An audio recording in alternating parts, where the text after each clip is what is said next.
So coming out of E3 there has been a lot of chat about Final Fantasy VII, and with good reason. It's getting a remake and it's one of the most popular and prolific video games of all time. I replayed it recently on my Nintendo Switch for the first time in years, and that's when it hit me. I had to make a character design retrospective focusing on the game's lead, Cloud Strife. Designed by Final Fantasy artist Tetsuya Nomura, Cloud really has transcended the popularity of other Final Fantasy characters, making countless appearances since his original video game. A troubled, stoic character with a mysterious past and a very cool look, Cloud is easily one of the biggest gaming characters ever, with appearances, merchandise and a fandom that just won't quit. Today we're going to look at his evolution since his first appearance, and I'm going to discuss which design I think truly is best. 1997 saw the release of the game that started it all for Cloud, Final Fantasy VII on the Sony PlayStation. His iconic look would first be displayed here, and the game's anime-styled artwork presented a detailed look at the character and what would go on to be noticeable trademarks for him. Key features of this initial design included a purple first-class soldier outfit, complete with baggy pants, as well as shoulder pads, boots, gloves and a belt. Cloud is seen here brandishing his Buster Sword, one of the most ridiculously awesome and impractical weapons ever created. The look is topped off beautifully with spiky blonde hair that would make any Super Saiyan proud. Now, FF7 has a massive following, but if you aren't the biggest fan, you must be wondering, how was this awesome design concept portrayed in the game itself? Look at those polygons. There's been a trend in this series of retro games struggling to display the full extent of a character's potential, and FF7 is no different in this instance. While later games in the series like 9 managed to push out relatively detailed character models, in-game Cloud is a massive block of 3D graphics, much like the rest of the characters present. He sticks out a lot from the pre-rendered backgrounds and almost has a Mega Bloks or Lego feel about him. This is especially apparent in modern ports of the game that show off this model in HD. His key features are here still, though these are largely in colours and shapes only. He has a purple blocky battlesuit and bracelets, accompanied by sharp pointed boots that make him look a bit like a genie. His sword and hair stand out as the focal points given the chibi nature of the model, and if he didn't have these features, you probably wouldn't recognise this was Cloud at all. There's even some moments in the game where this is played up.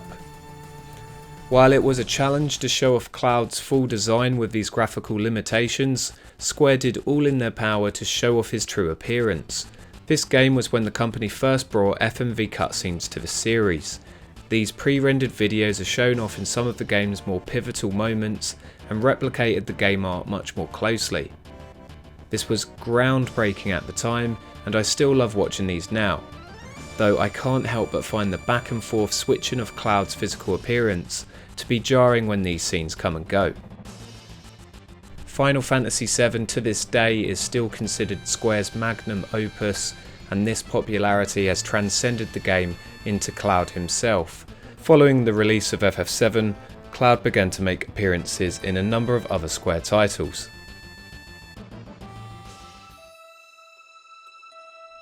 Final Fantasy Tactics was a turn-based strategy game that released in 1998 also for the Sony PlayStation. It featured a grid-like movement structure and gameplay that blended the Final Fantasy RPG elements with a real-time strategy game. Through an in-game side quest, Cloud actually appeared as an optional playable member of the party, and in doing so, this was his first appearance as a 2D sprite, appearing as an isometric scaled-down version of his original depiction. While he looks similar to his previous appearance, there are a number of small changes, largely to do with the colour of his suit and braces. His hair also features a slight change, it is a bit softer now and looks less like it could poke your eye out. To fit in with the rest of the world of Ivalice, he also has no nose. That might have been actually more handy for his next appearance.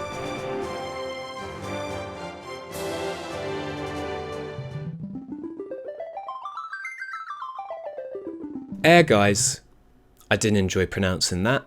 was a fighting game originally developed for arcades in 1999 and then ported to the PlayStation. To capitalise on the popularity of FF7 and help sell the new franchise, characters such as Cloud, Zack, Tifa and Sephiroth were all included in the wacky fighting game RPG hybrid. Here Cloud looked more detailed than ever before, with a higher polygon count and a model that reminds me slightly of a Virtual Fighter character, though he is a fair bit more detailed. Contrasting this serious and brutal fighting game from earlier in the year, Cloud also appeared in the cutesy themed Chocobo Racing as a playable character. A spin-off from the original FF7 minigame, Cloud looks very similar to his in-game counterpart. However, this time he is a 2D sprite and not a 3D polygon. I'm jumping around the timeline a bit here, but the FF7 series had new life breathed into it with the 2003 announcement of the compilation of Final Fantasy VII, a new collection of games, media and merchandise surrounding the game. This was kicked off with the movie release of Advent Children, a direct sequel to the original game.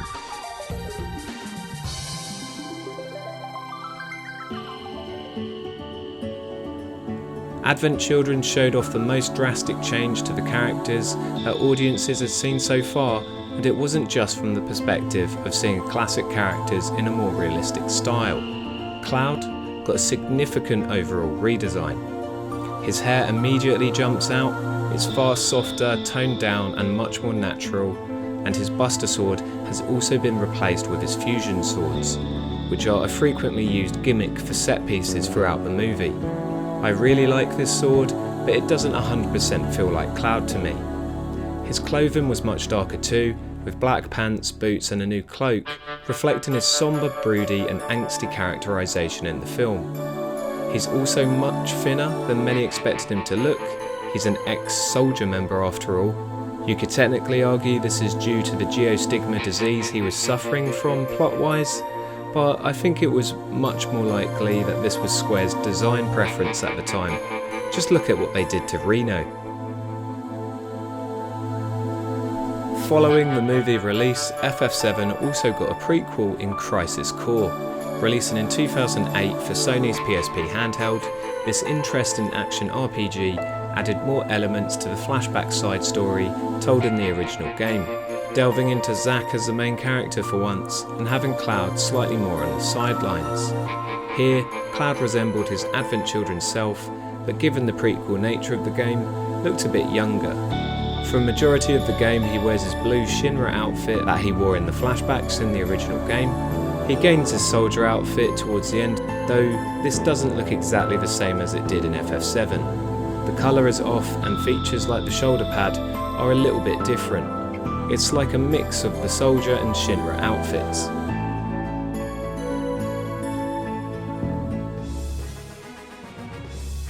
Heading back a few years to more spin-offs, a pivotal one for Cloud was of course Kingdom Hearts. Releasing on the PlayStation 2 in 2002, the Disney and Square collaboration brought Disney and Final Fantasy characters together, allowing for iconic characters such as Cloud and Goofy to share the same scenes.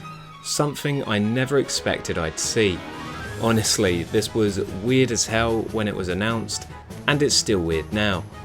While retaining some similar conventions of the characters such as the classic spiky blonde hair, Cloud's outfit was a complete departure.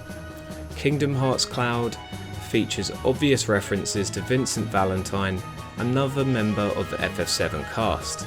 Notably, his red cloak and claw-like glove are present.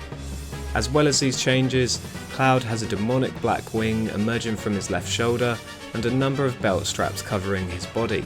Cloud's plotline in these games is largely tied to his relationship with Sephiroth, so these design changes were put together to make the character a bit darker.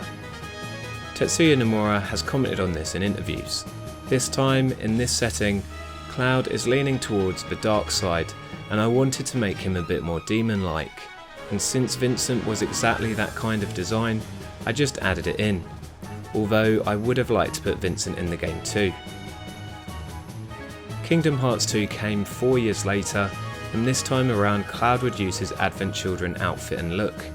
Of course, this was to tie in with the recent release of the movie, and it's a bit of a blend of the movie's design with his design from the original Kingdom Hearts.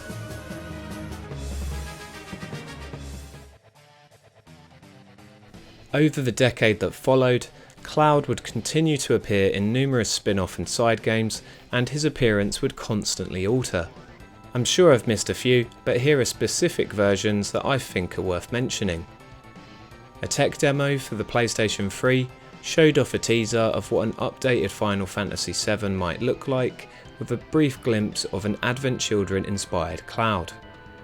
The Dissidia games were a fighting game franchise that showed off a similar look with an interesting anime art style. Fit Rhythm took chibi cute Cloud to new levels in a rhythm game dedicated to the franchise's incredible music. Final Fantasy Record Keeper was one of many mobile titles that brought us a pixel art Cloud in the style of Final Fantasy VI. I'm super fond of this one. And there was also World of Final Fantasy, which showed off a bobblehead Cloud that looks a bit like a pop vinyl. The biggest spin-off for Cloud would easily be his guest appearance in the Super Smash Bros. Series, as he appeared as a third-party downloadable character in 2014. It completely blew away the gaming community because his appearance made no logical sense given the series' history on PlayStation. Here, in a similar sense to a lot of Smash Bros. Characters, we got a best of version of Cloud. He was very faithful to his look in the original game and the original game's artwork, but reimagined in a modern HD style. His original costume best resembled the original FF7, whereas his alternate costume better resembled Advent Children.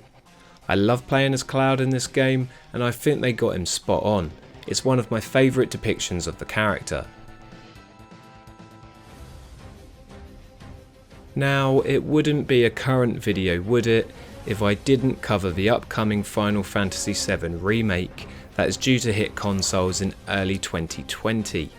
I am hyped.